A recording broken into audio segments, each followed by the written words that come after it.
আবারও চলে এসেছি জাফলংয়ের 0 পয়েন্টে। যেহেতু আমার বাসা জাফলং, তাই আমি অধিকাংশ সময়ই জাফলংয়ের 0 পয়েন্ট এই জায়গায় ঘুরতে আসি। আমি সপ্তাহে 2-3 বার এই জায়গায় চলে আসি।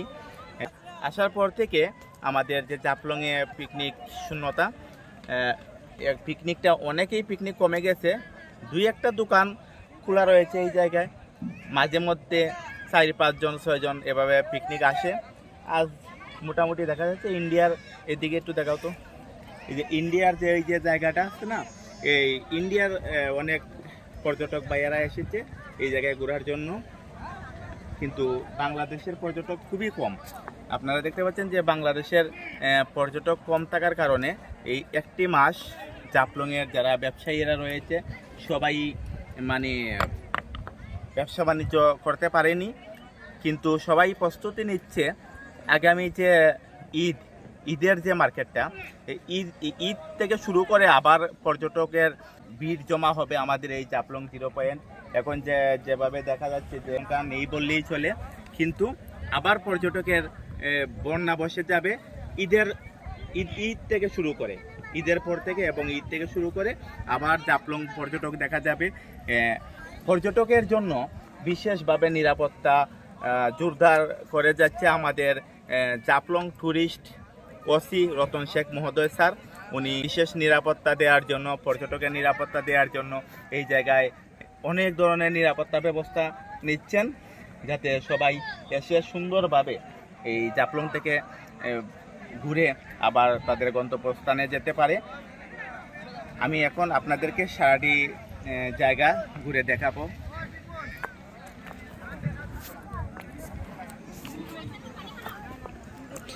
দেখতে পাচ্ছেন দর্শক, এই আমি আপনাদেরকে দেখাচ্ছি জাফলংয়ের এই যে ঝুলন্ত ব্রিজ, এই যে ঝুলন্ত ব্রিজের নিচে এই যে পাথরের বিছানা রয়েছে, দেখতে পাচ্ছেন খুব সুন্দর প্রাকৃতিক দৃশ্য, খুব সুন্দর একটি জায়গা।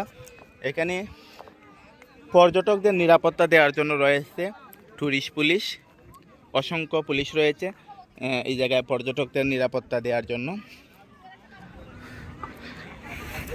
দেখতে পাচ্ছেন জাফলংয়ের 0 পয়েন্টে একজন ভাইরাল ব্যক্তির সাথে আপনাদের পরিচয় করাবো। দেখেন এই সেই ভাইরাল ব্যক্তি, জাফলংয়ের যে পাথরের বিছানা, পাথরের পাহাড় দেখতে পাচ্ছেন। উনি গত কিছুদিন আগে ওসি স্যারের একটি পেজ থেকে উনি ভাইরাল হয়েছিলেন। উনি দেখাচ্ছে কি করে পাথরে বাচ্চা দেয়। ভাইয়া, এটা কি ওই যে পাথরে বাচ্চা দেয়?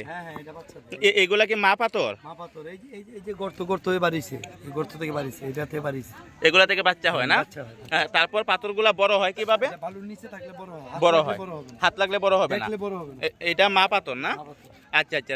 পুরুষ পাথর কোনটাকে বলে? পুরুষ পাথর তো এখানে খুঁজে পাই না, তাহলে আমি কি করে বলবো? এটা তো পাইছি, ওটা তো পাইতেছি। এটা না, এটা মা পাথর। মানে পাথরগুলো এগুলা বের হয়ে তারপর বড় হয় নাকি? এই যে বড় হয়, দেখছেন? দেখছেন এগুলা বড় হয়? হ্যাঁ, এটা বড় হয়। এটা নিচে থাকলে বড় হবে। দর্শক এখন বড় হবে না। দেখতে পাচ্ছেন এই যে জাফলংয়ের যে পাথরের যে উৎস, মানে কোথায় থেকে পাথরগুলো মানে বের হয়ে আসে, এই যে ভাইরাল ব্যক্তি উনি দেখিয়ে দিলেন যে মা পাথর থেকে কিভাবে পাথরগুলো বড় হয়। এই যে মা পাথর দেখতে পাচ্ছেন দর্শক, অভাব নেই দেখছেন? এই দেখেন কত পাথর, এগুলা ভিতর থেকে বাড়ে, এগুলা মা পাথর, এগুলা পাথর থেকে বের হয়ে তারপর পাথরগুলো বালুর তরে থাকার পর পাথরগুলো বড় হয়। ধন্যবাদ ভাইয়া। আচ্ছা ভাইয়া, আপনার নামটা কি? মোহাম্মদ শারজান মিয়া না? আপনি কি ওই জায়গায় থাকেন? তাই নাকি? আপনি মা পাথর এগুলা চিনেন কি করে? আপনি কতদিন থেকে? আচ্ছা, অনেক অনেক ধন্যবাদ আপনাকে। আপনাকে তো ওই জায়গায় আসলেই পাওয়া যাবে নাকি? দর্শক দেখতে পাচ্ছেন এই সেই ভাইরাল ব্যক্তি যে কিছুদিন আগে ভাইরাল হয়েছে। এখানে ওনার মাধ্যমে আমরা মা পাথরগুলো দেখতে পেলাম। ধন্যবাদ। বিভিন্ন কালার পাথর আছে, টিয়া কালার আছে, কালা পাথর আছে, বল পাথর আছে, সিরামিক, সব ধরনের পাথর আছে নাকি? আছে লোহা পাথর, বিভিন্ন ধরনের পাথর। খালি এই পাথর তো সবাই জানে, চিনে না সবাই। আচ্ছা আচ্ছা। এই জাফলং 0 পয়েন্ট আসলে দেখা যাবে যে এখানে সব ধরনের পাথরই রয়েছে, মা পাথর রয়েছে। আপনারা এই জায়গায় ঘুরতে আসলেই আপনারা দেখতে পাবেন। ধন্যবাদ ভাই আপনাকে। সুন্দর ভাই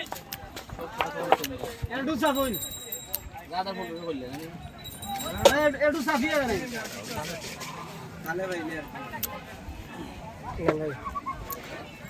সবাই রেডি হইলো কইও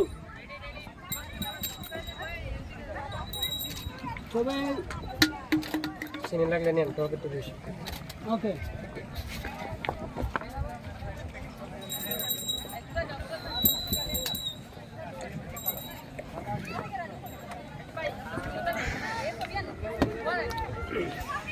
পর্যটক ভাইয়েরা এই জায়গায় এসে এখানে এই যে লেবুর শরবত খাচ্ছেন।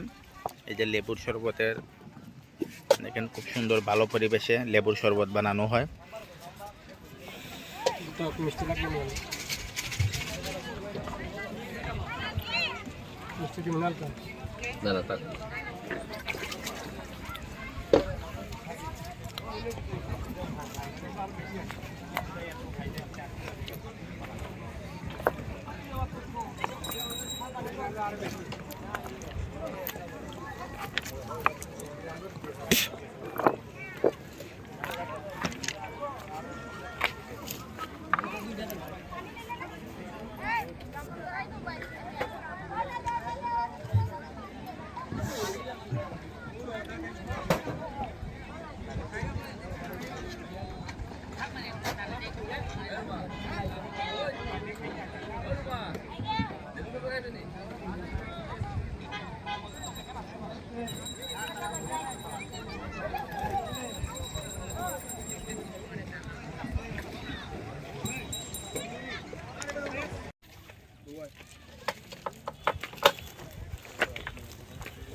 দেখেন